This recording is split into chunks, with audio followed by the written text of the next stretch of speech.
Let's learn more. Let's learn more. Let's learn more with Liberty.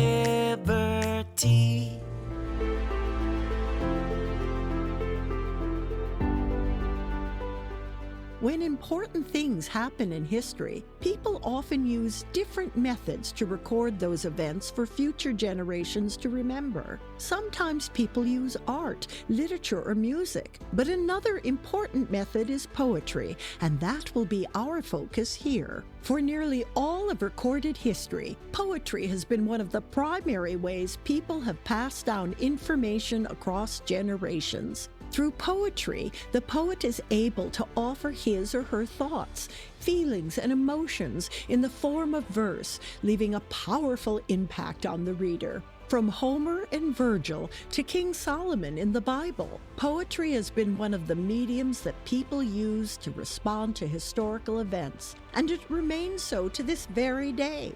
One such individual was named Walt Whitman, and he's who we are focusing on today.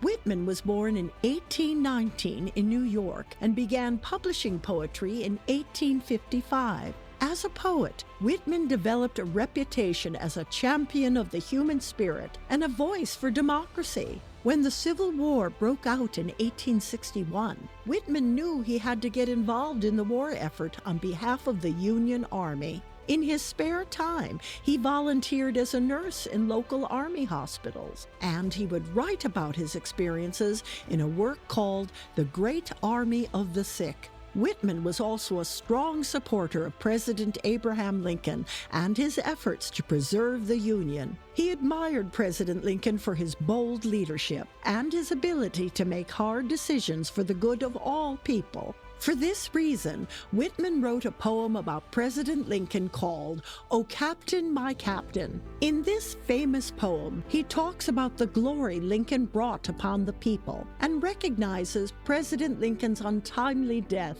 which kept him from enjoying his success. Whitman used this poem and others to capture the grief he felt in his own heart, and poetry provided him the perfect medium to do so.